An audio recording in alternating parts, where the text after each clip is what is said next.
nobody like this. You ain't seen nobody like this. You hear my sound all over town singing. Whoa. You ain't seen nobody like this. You ain't seen nobody like this. You hear my sound all over town singing. Whoa. I think there's something in the water.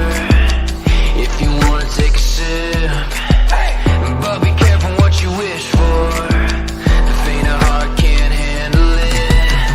Everybody wants a piece of someone else's prize, but it ain't free, it don't come cheap. Only the strongest will survive.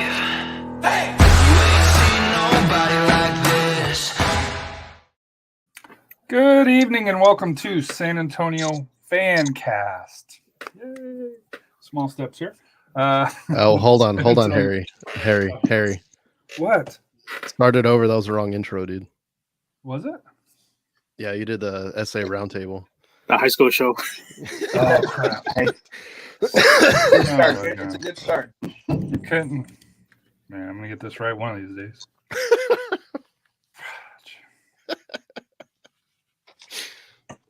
That's funny. Well, then.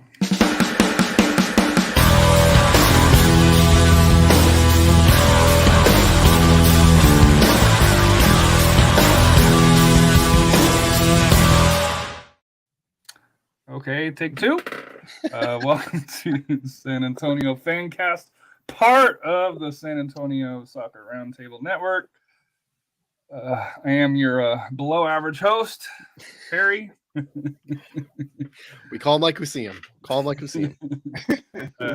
Royce, how are you? Besides correcting me, Dude, tired. Rex had a basketball game today, and then we had the genius idea of going to the zoo immediately afterwards, and then we went to the grocery store, and now we're here, and we're all tired, and Rex is cranky. It's great. Living the dream. So.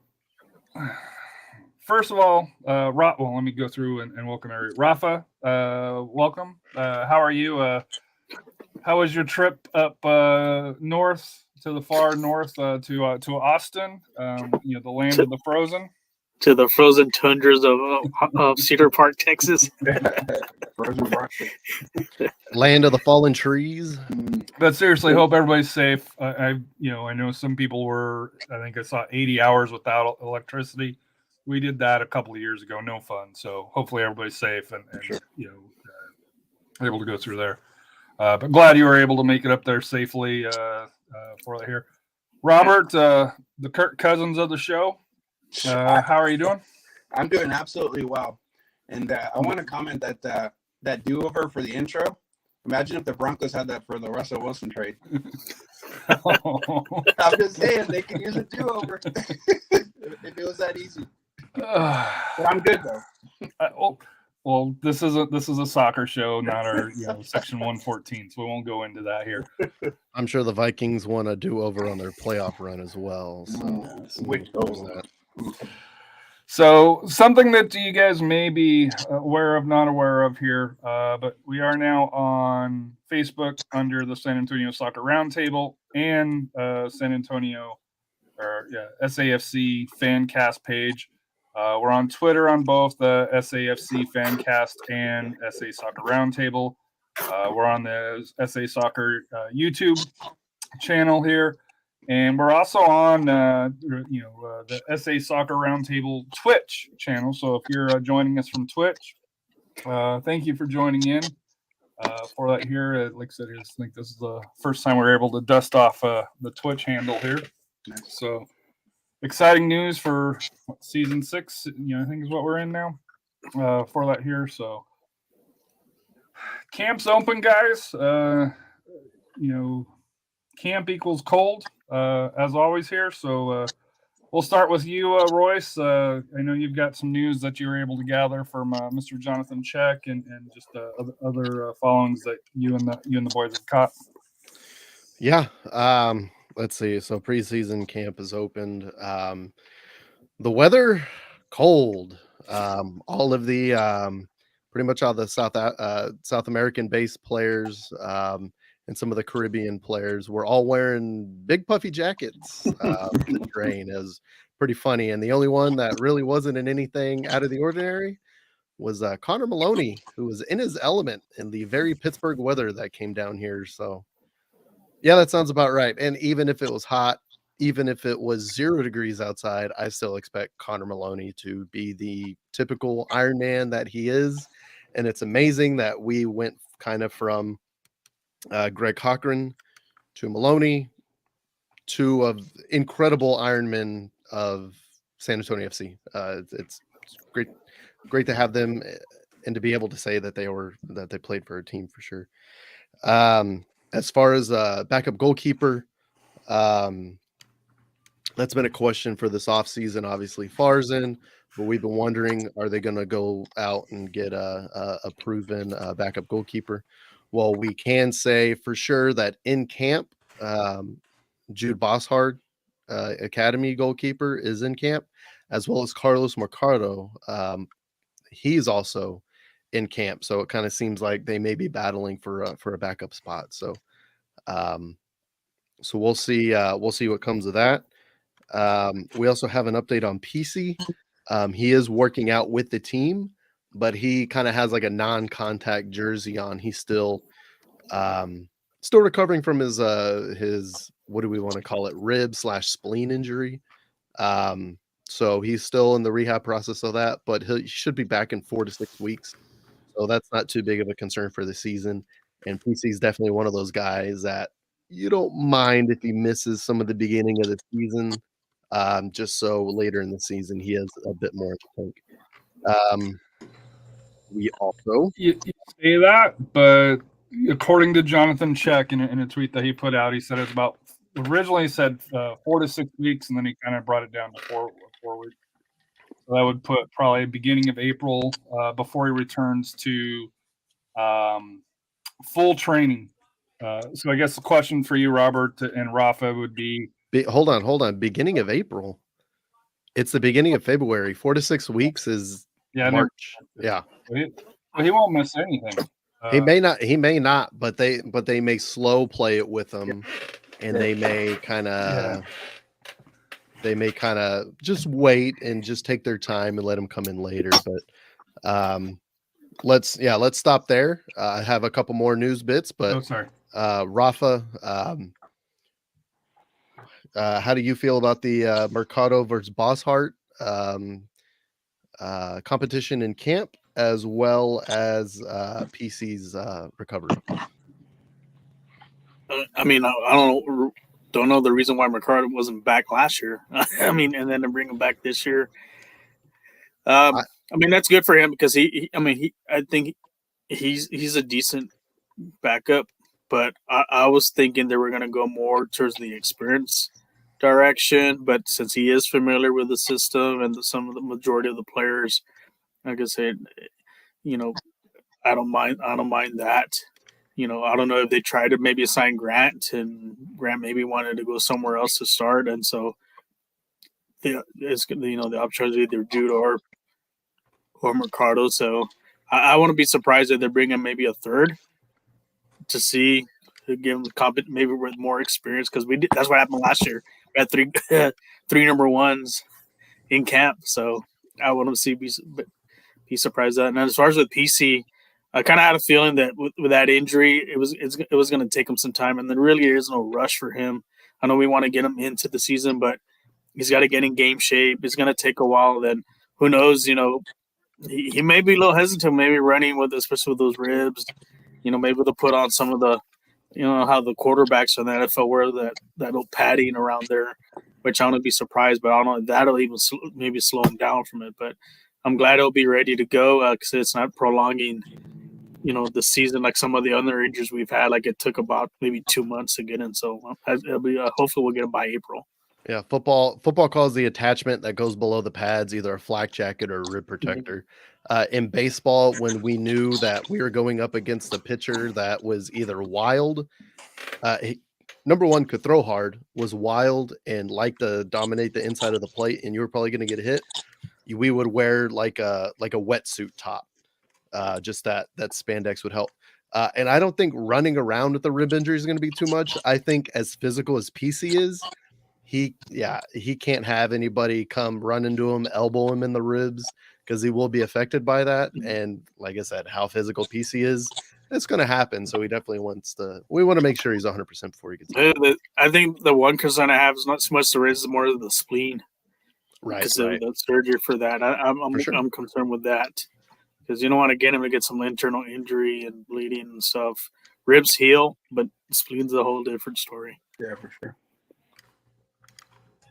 And Robert, I would say, like, just to echo the sentiment of, like, why rush him back? Like, why not just, but the key at this point, if that's going to be the what they're intending to do, is just like, at this point, we got to look for depth, like look for someone to kind of spell him in the meantime, or just depth in general. That's kind of one thing that is on the table.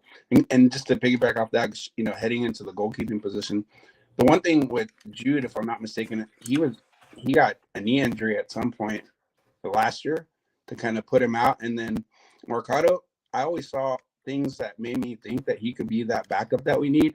But I mean, not to, I guess, bash on him, but the telltale sign is, like, when it came to Cardone's injury, they brought in Favre for the reason that Mercado was ready to go, yet they brought in someone else with more experience, and almost like makes me feel that there may be some hesitance or lack of trust in a key situation, to where maybe they're not ready to make him the exclusive backup, maybe the third keeper, if they're going to, have three keepers. So I think they're still going to be looking for an experienced backup, just in the event that something does happen to Favre. Hopefully not, but I would definitely agree that obviously they're going to keep their options open. They're going to keep looking, as we're going to get to in a second. They definitely are looking for to fill out the roster, and we'll see if those two are going to be the backup, or if they're looking elsewhere to find a deal.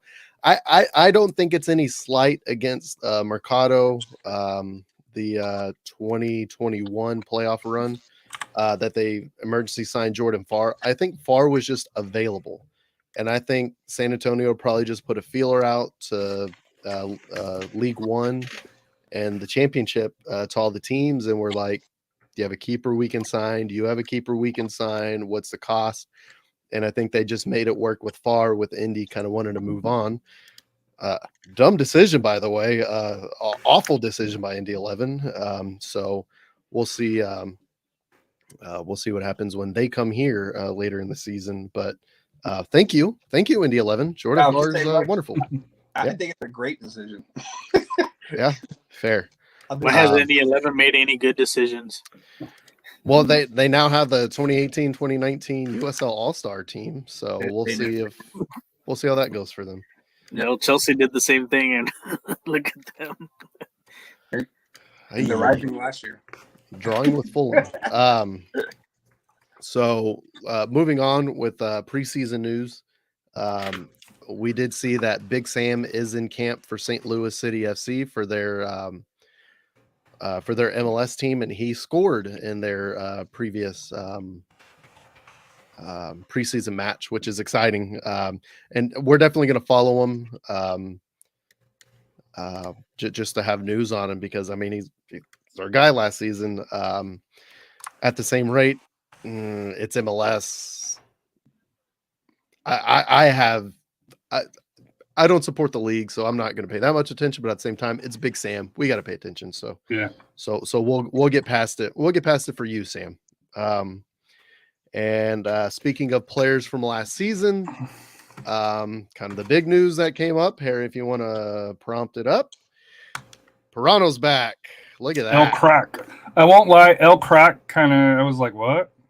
Just, I'll just say I didn't know that was a nickname. And then somebody asked, hey, what was El Crack? And yeah, then they found out what it was. Right. It's a really good player. That's pretty much all it means. Like a South American thing. It's a nickname.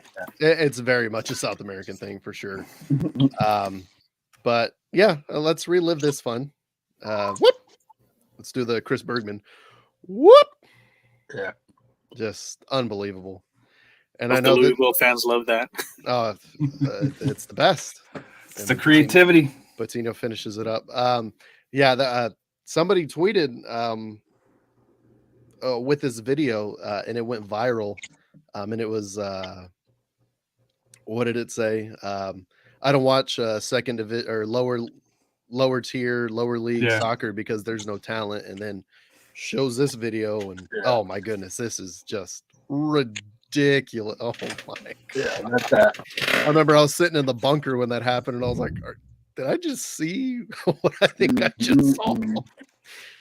Unbelievable. And I'm super excited that he gets a full preseason with the squad, which is going to be huge. He's already physically bigger. I think he just needs to get in play shape. He needs to get those reps. And I think that's the problem that he wasn't getting in Portugal. I don't think he obviously wasn't getting the play time.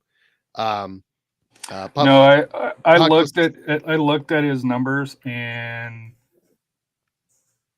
he very, even when he got loaned out to the team over in Greece, right, he very rarely got got the minutes. And that's for that. and how's a player going to be in good form if you don't give the guy minutes? I mean, he goes to Paco Ferreira. They happen to be the best team in Portugal for a while last season. I don't think they quite won the championship, but they were very close to winning the championship. They were toward the top of the table. They didn't play him once. And never made the scene. Not even didn't play him. He didn't even make the senior roster. He never even made the 18 for any game day. And a big thing that hampered Pirano's progress in Portugal was they had shut down the U23 and the U18 leagues. So he couldn't play any soccer out there, just be in training. And obviously they never gave him a chance. And kind of their karma for that is that they're going to get relegated. They're the worst team in Portugal now.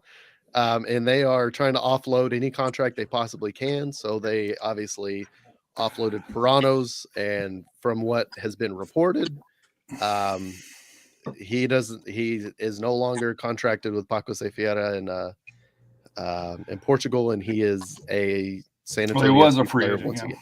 So do you think that they just released him, or you think it was one of those like whatever, San Antonio FC mutually declined? Whatever they could do, so they didn't have to pay Christian Pirano anymore.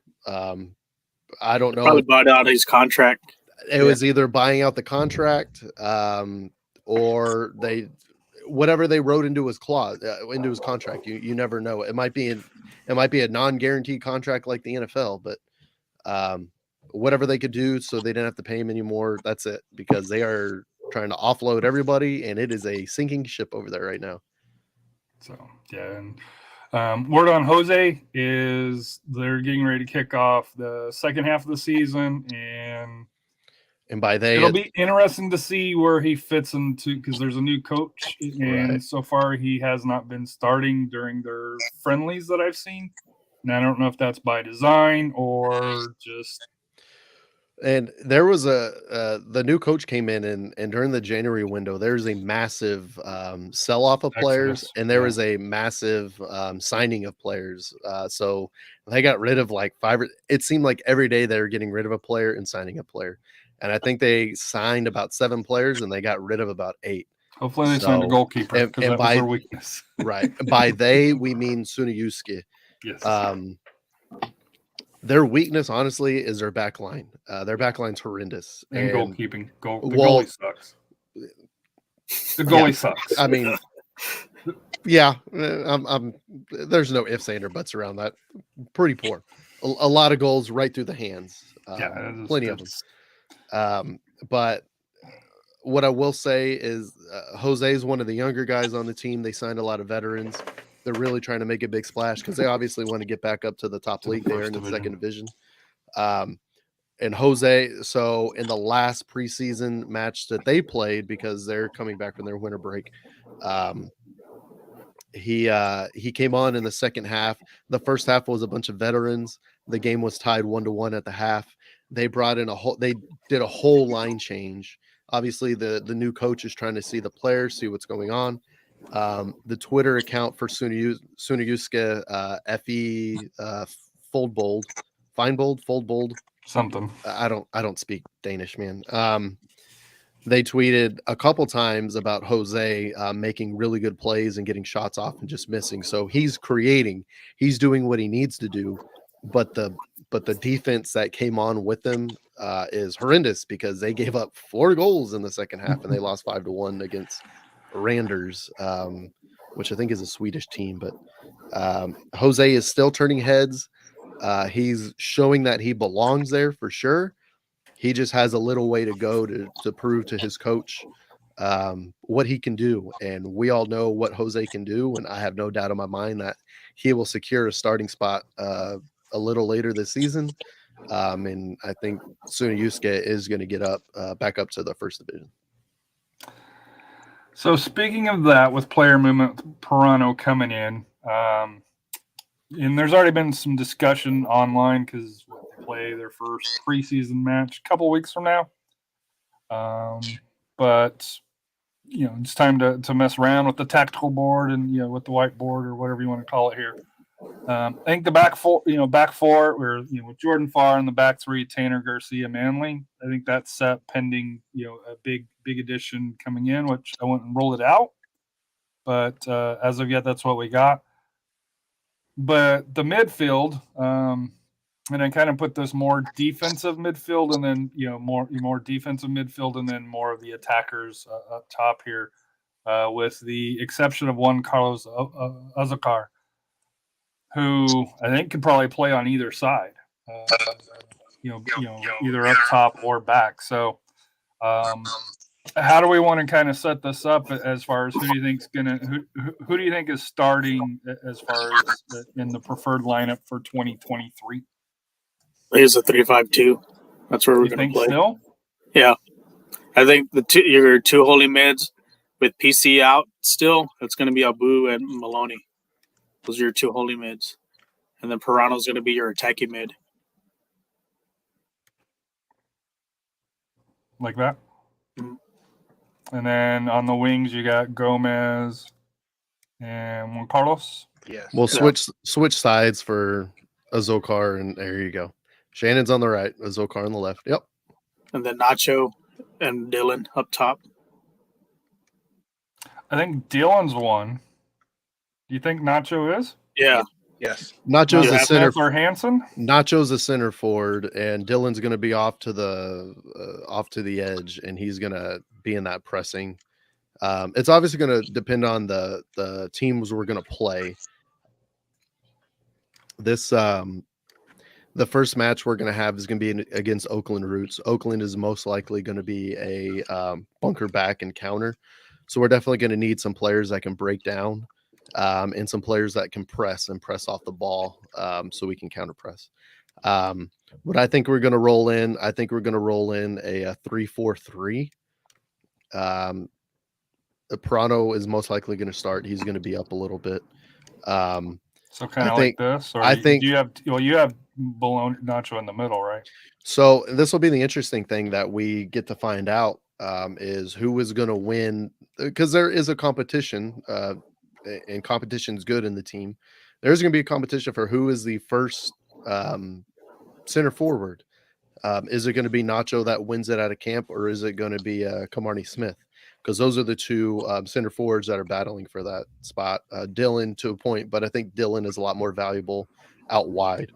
I think Pirano pretty much has that right wing spot nailed on, and then he's going to tuck inside at some point. So he will come inside.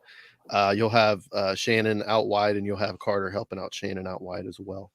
And then Nico is also going to be battling for a spot. I think Nico's going to be battling with Dylan over there on that left side. And then Loera is going to be battling with Pirano. Yep, right there. Obviously, PC's, he'll be in the middle. Exactly. But we'll see if he's ready for the beginning of the season. But I think that's how pretty much we're going to set up in a 3-4-3. You have backups for each forward spot right there. PC, Abu, and Maloney, they're all 2 of them are gonna play at a time, and they'll rotate out. And at the same time, Maloney and PC will rotate out with Azócar every once in a while. Shannon will, Maloney will also switch out with Gomez whenever he needs a break. But that's kind of how it's going to set up. We think. We think, obviously, that's how Well, we think it's going to set up. 3-4-3 and 3-5-2 are very similar.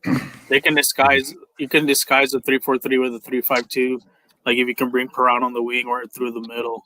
But that's the lineup you're going to see because they're flexible on that. But I'm concerned now, like I said, as far as backups.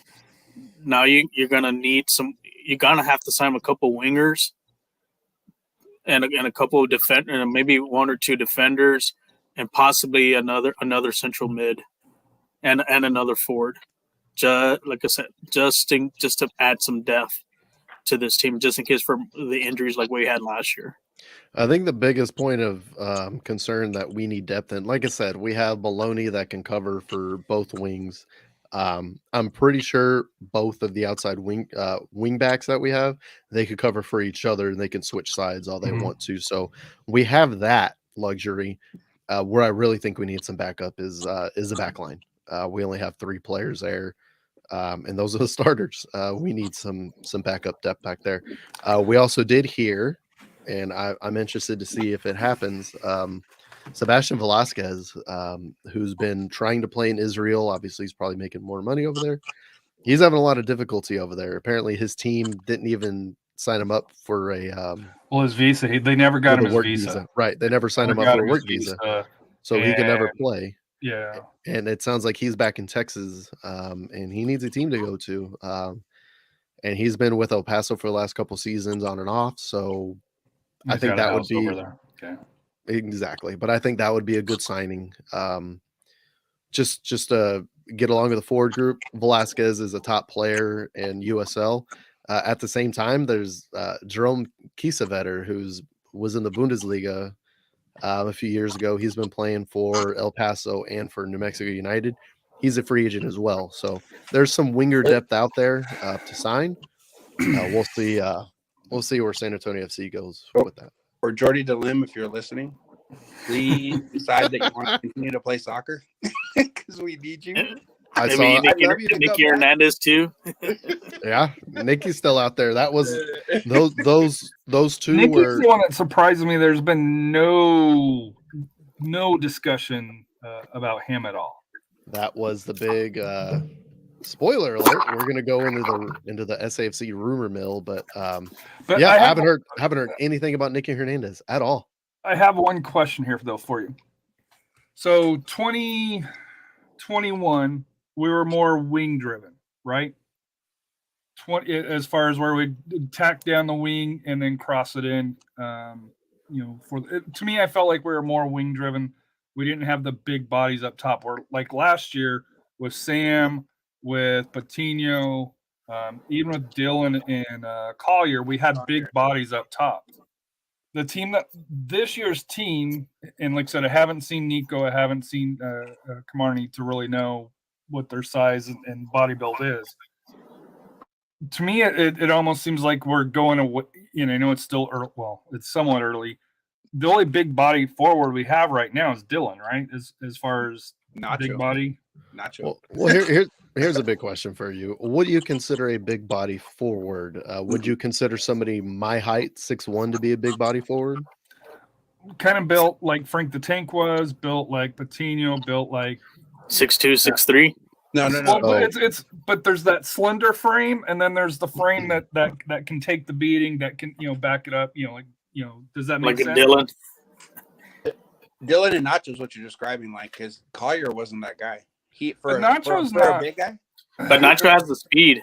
But Nacho is not. To me, Nacho doesn't have that thick frame. Oh, he's strong. He's hard to knock off the wall. Yeah, I agree. My point was Camarni Smith is 6'1", so not a short guy. I guess it's more his body type than the height. Does that make sense? Whether it's a thin 6'1" or one that's got some meat on the bones. But a lot of it is how you play with that frame too, because Right. Collier didn't play that like Correct. traditional, like, you cross it and I'm gonna head it, dude. He had a lot of like foot skills, Twinkle toes, I believe, is what they called him. Yeah, he had a lot of wiggle.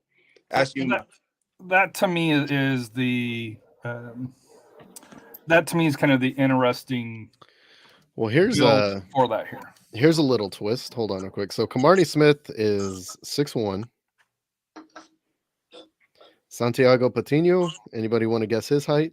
6'1". 6'1". 6'2", yeah. 6'1", same height. So there you go. I'm not just talking. I'm talking about the body. I'm talking more about the body build. Sure. To me as a bigger guy, that being able to take the beating, and Collier's a good example where, hey, he's a big guy, but he didn't really take the contact here. Well, not that he didn't, he could, but that wasn't his game. So.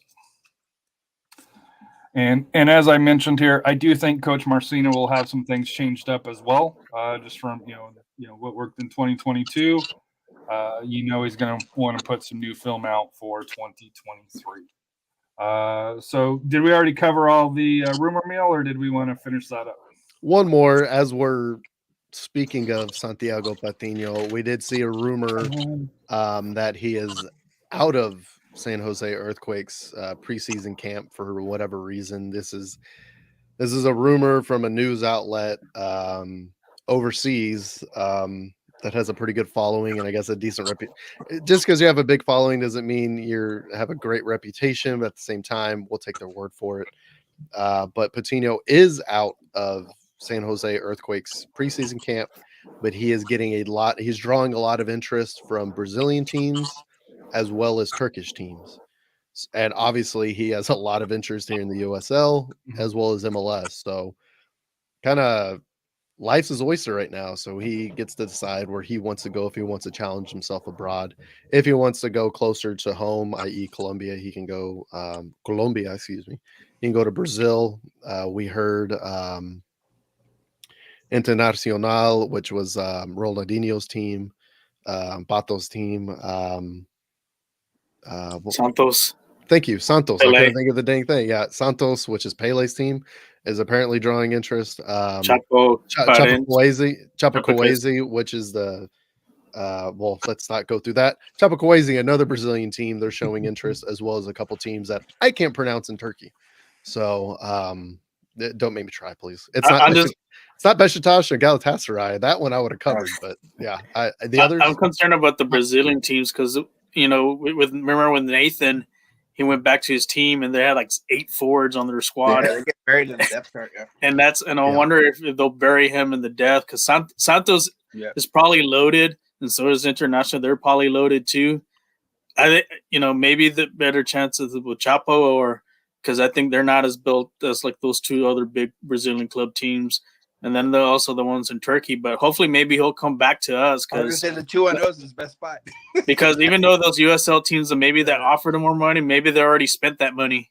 Yeah, they don't have the money to. The 2-0 is the best spot. It's home. Yeah, he's better off coming back. Come home. Come on home, Santi. So, since we're talking rumors, and this is just rumors here, prior to the show, I saw that there is a floating rumor that Dom Dyer is going to land in Phoenix. So we'll see if that actually floating rumor, is that a balloon joke, or did that not intended, but it's one that I'm like, yeah, from apparently somebody, some Phoenix Rising fan did some it is a Phoenix Rising fan, but I'm all like, because he's I don't believe he's playing MLS. So he hasn't played MLS for a couple seasons. Yeah, he's been a while. Yeah, I could see him land in Phoenix for that here, but that would be interesting, just as a U.S. men's national team fan, that if to be able to see an older Dom Dwyer come to Toyota Field, that would be kind of interesting. Promotion schedule, Royce, you had on the list here as far as fun ideas for the promotional schedule. I know we talked about the 2 Fiesta matches for that here, and then so I'm assuming that's a slam. I'm assuming that would be a slam dunk, for the club, but. Absolutely. To intro it, your thoughts on the promotions? Right. From what we've heard, the promotional schedule will come out in a week or two. Hopefully later this week. If not, it'll be next week. Obviously, they're still finalizing what the promotions are going to be, what the gifts are going to be, and they have to order all that stuff. They also have to order the STM prizes and everything. So they kind of got to sort out what they're going to do. But so we're going to separate this into two categories, and we'll go around the horn, and I'll ask. The first category is going to be promotional items. So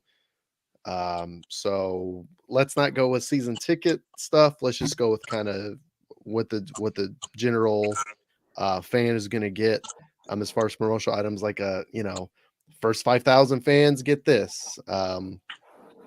I have what my favorite's going to be, and I'll introduce it here in a bit. But let's start with Robert. What is your number one thing? What would you like SAFC to have as a giveaway? Walk in the gate, first 5,000 get what? Jordan Farr bobblehead. Yes. Jordan Farr bobblehead. That's what I'd want. Yes, sir. Okay. Rafa, what would you prefer? I think for maybe the Copa Tejas games and also the friendlies, those half and half scarves. Okay. Those would be cool. I think Yeah. fans would love those that have, one side SAFC, the other side the rival. I think they need to start doing stuff like that. Like we see that in some of the South American, even the European teams that have those commemorative scarves for those important games. And Harry, what is the first 5,000 people in the gate promotional item? What would you like to see as a giveaway this season? Since they didn't give away the season ticket member shirts, that you normally get, they gave a discount to the Soccer Factory. I'd like for them for the first game to give away a SAFC with the star shirt on it, just in the middle, and then you can have the sponsors in the back, or however you want to do it. But I think that'd be pretty cool for the first 5,000, or along those lines here to kind of remember last year. Everybody in the gate gets this shirt, has a crest, has a star, like as a giveaway. That's pretty good. That's not bad. For me, there's kind of two things I would like to see. I would like to see whatever banner that they put up for the championship at Toyota Field. I would like a mini version of that as a giveaway. The Scorpions one, or a magnet, right? Exactly, or a magnet or something. What's up, Harry? I'll be right back. Hold on. Okay. As long as it's not as small as the NYCFC one. Give me something like this. It was like exactly. Yeah. I was going to get that. I have two of those. Yes, I knew exactly where one was. Yes. Perfect. Yeah, that would be great. That would be a great. That'd be cool.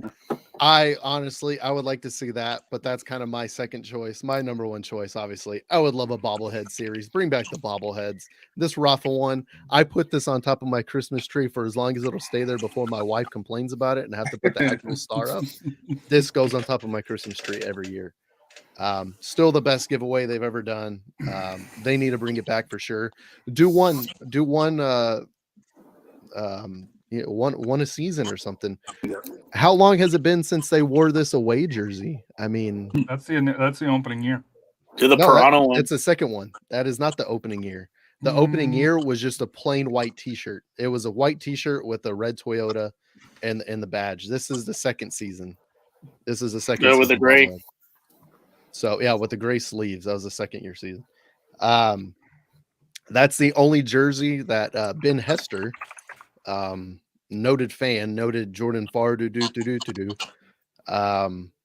that's the only jersey that he is missing on his list where he does the power rankings of the SAFC jerseys. He is missing the first away jersey of the first season. So get on that, Ben. What are you doing, man? And then the second part of the question that we'll go through is, what special match day celebration would you like to see this season? So I say, obviously, I think it's going to happen. It's fireworks. It gets people out. July 1st, that match against Birmingham City, we are going to get a 4th of July Independence. Well, it's not 4th of July. Independence Day celebration with fireworks and whatnot, that's when that's going to take place. We have 2 home matches during Fiesta. So we should get a celebration, at least 1 Fiesta celebration, if not 2 this year. Hopefully they're as good, or one's, the second one's better than the first. We'll probably have a couple Fiestas. I would imagine we have another Pride night. We always have a military appreciation night because this is Military City, USA. Kind of what outside the box game day promotion celebration would y'all like to see? Let's start with Harry.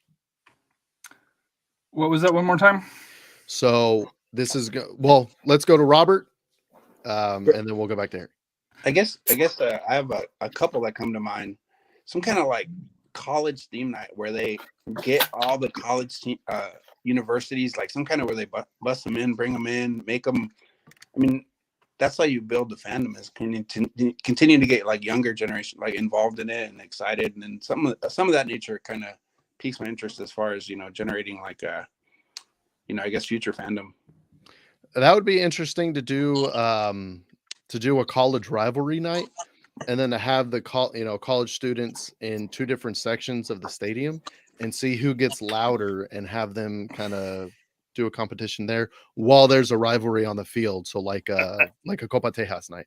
I think they need to do what the Texas Rangers do, is that they sell tickets, and that if you go to that game for the college night, it's the color of the university.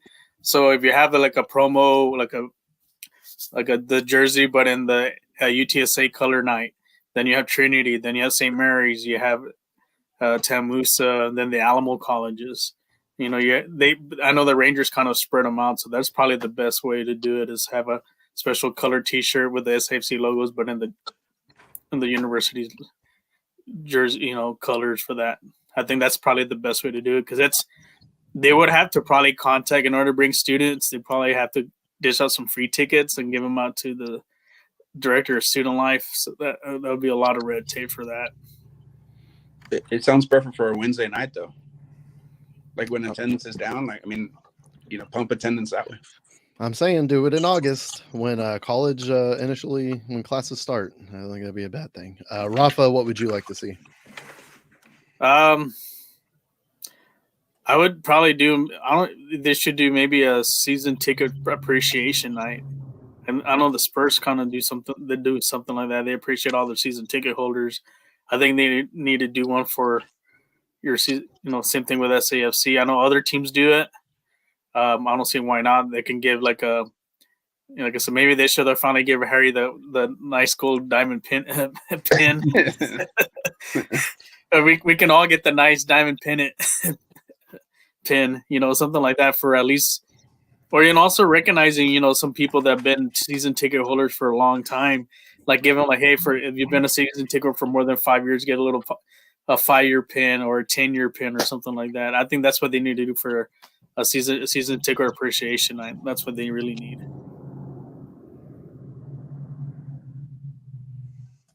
And Harry, if they could do like a game promotion theme night, what would you like to see? So I have 2 of them.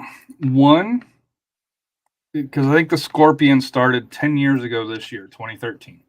So to have kind of a 10-year night where you recognize, Gordon Hartman, because I do think that's one thing that SAFC hasn't done yet, is to recognize what he's done and being able to build Toyota Field along those lines.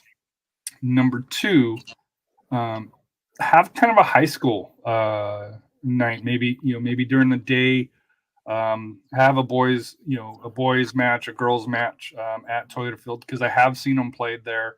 And then at night, kind of, recognize, whether it's the, my San Antonio best 11 or whatever, but kind of invite the high school community, to, and parents to, to Toyota Field. And that could be something that you do early in the season, April, May-ish, before school gets out. And that way you can recognize, some of the top, soccer athletes for both boys and girls, in the area. Probably have to do an all-star game. Yeah. So we're basically saying have a local night, have a local soccer night, to where you can have like the local colleges or local high schools, whoever kind of went to playoffs, kind of invite those teams to come and be recognized, and also obviously get seats and watch the game. And something that Oklahoma City did, they did a first responders. They actually had, the policemen versus firefighters. And I actually have a scarf that, because it happened to be, at a pre-match before SAFC played them. But, the fire, the firemen and the police departments played each other, along those lines. I think just something creative where you bring in the local community. Obviously you're going to touch base with some, some soccer fans, but to be able to kind of help grow the game, along those lines before that. Yeah, that'd be an interesting twist on Military Appreciation Night, is have like an Air Force versus Army, or Air Force soccer versus non-Air Force, because I know there's Army, Navy, and Marines that are stationed in San Antonio. So. Right.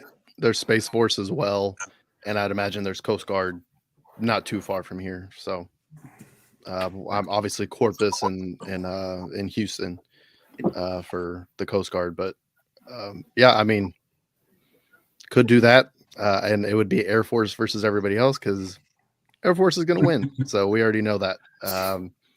But they can beat a balloon, they can beat anybody. So what are we talking about? Or even local night, like restaurants, like just it can expand beyond that, just to like celebrate the San Antonio culture, like bring in like traditional, food trucks, whatever. Yeah, local San Antonio food trucks, local San Antonio beer. Yeah, just have a local night. That sounds. They can call it 2-0 night. Celebrate the 2-0. Defend 2-1-0, and then it's 2-1-0 night. Yeah, maybe the Marbach Mop Top Hair Night. Well, you know what? We get the wigs for that. Leave it to Rafa to ruin everything. Good. Dude, go back to Austin. Come on now. Hey, we did have the Cardoni Beard Night because everyone was wearing beards. Cardoni Beer Night, yeah. We did have that. So Royce, before we move on to the goodbyes, because I'm trying to get you out on time here. I can't believe we're gonna stop with the Marbach haircut. Oh man. Okay. Do you want to add to that, or no? I think Marbach haircut and Mike Taylor kind of goes hand in hand, right? Oh, buddy. Oh.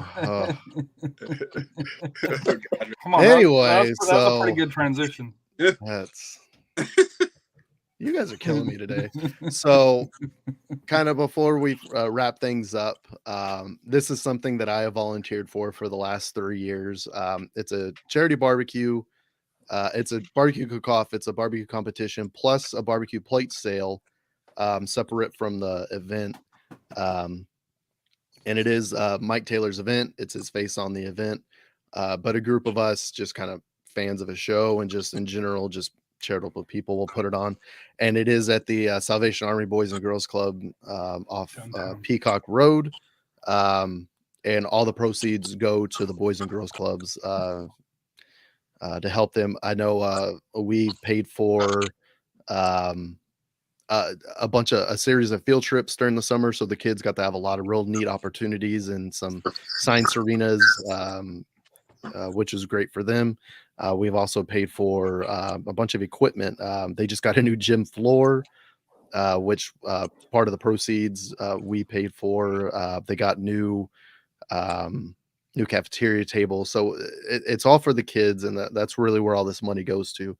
And as a breakdown on the event, there's an actual barbecue cook-off. So it's $15 just to get into that, or $25 for a VIP ticket. The $25 will pay for a plate of food. It'll pay for one of the drive-through plates that we're going to sell. And the plates have, they're going to have chicken, sausage, rice and beans, and the fixin'. So it's a loaded plate. And 25 also comes with an event t-shirt. And it gets entry onto the grounds. And on the grounds, we're going to have some bands play. And there's a bunch of celebrity judges that are going to be judging the barbecue. A lot of local celebrities will be there. In the previous years, we've had, old school WWF or WWE wrestlers. We've had, local news personalities. So that's always fun. Strangely enough, a lot of social media influencers. So that's always fun. $15 just gets you a ticket on the grounds. You don't get the plate of food, you don't get the t-shirt, but you get to go on the grounds. At the same time, there's going to be 26 teams competing. They're only going to serve a very small size to the judges for competition. They're going to make a whole crap load of food and they just give it away. So as long as you're on the grounds, you can pretty much eat all you can eat barbecue all day. So it's a fun event. At the same time, if you can't go to the event, it is on April 1st. This is not an April Fool's Day joke. It's on April 1st. It's from 10 to 4. If you can't make it out to the event, but you kind of want to partake, we are selling plate drive tickets. So it's basically you just drive up, you pick up a plate of food, and you go. We're selling those for $10 a piece. So you can see my handle there, Royce the Voice. The O's are zeros. Just DM me or just tweet at me if you're interested in any of buying anything for the event, whether it's just some plates in the plate sale, or if you'd like to go to the event and you're interested in a VIP ticket or regular ticket, just let me know. I have the tickets with me, and we can meet up, or you can also scan the QR code there on the flyer that Harry has on the show. And that QR code will take you to how to purchase tickets. We are also, I believe we're going to have a silent auction as well. And there's going to be some pretty exciting prizes for those that win that silent auction. So previous years, they asked for volunteers for the event. Is that something that you guys are still we as well? definitely need volunteers. And I've kind of become the de facto volunteer coordinator. We're going to need volunteers we're going to have a little kids zone so kids can come in. We're going to have bouncy houses and face painting and stuff like that. We're going to need volunteers to help me in the little drive-through just for traffic. So when people want to pick up their plates, we can have that run smoothly. And just volunteers, just kind of cleaning up or just kind of be food runners. We definitely need food runners as well. So if you just want to volunteer, once again, reach out to me and I'll put you in touch with the proper people you need to be in touch with. I may have started the show out wrong or slow or however you want to word it, but I teed you up pretty well for that one. Not bad. Not bad. I don't know about the haircut, but not bad. Not bad. Final thoughts, Robert. The Kirk Cousins internet held up well compared to the start. But you like that? Yeah, you like that? I do. Yeah, I definitely do. No, I mean, like I said, it's been a little bit slow in terms of news for SAFC. Hopefully, it picks up. Hopefully, they start announcing, a little bit of depth, roster moves, stuff like that.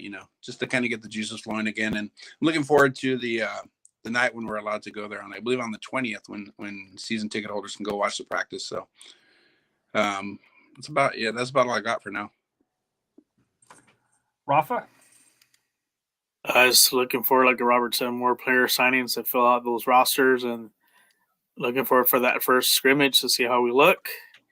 I like what happened at El Paso, getting skunked by Austin FC, but I'm sure they have their academy players playing. But like I said, just looking forward to see how these, just the start of the season goes, and then also. The New Jerseys should be coming in this coming week, I think. So looking forward to that, and then me and Harry, like I said, Wednesday recap. It'll be Wednesday. Like I said, for the Wednesday for the high school show. So make sure to check that out. A lot of controversy I see on Twitter. We're going to discuss, but some great games. I went to two great games this past week. So shout out to Piper High School and shout out to Sotomayor and also Brennan and also to Veterans Memorial for having me come out for their games.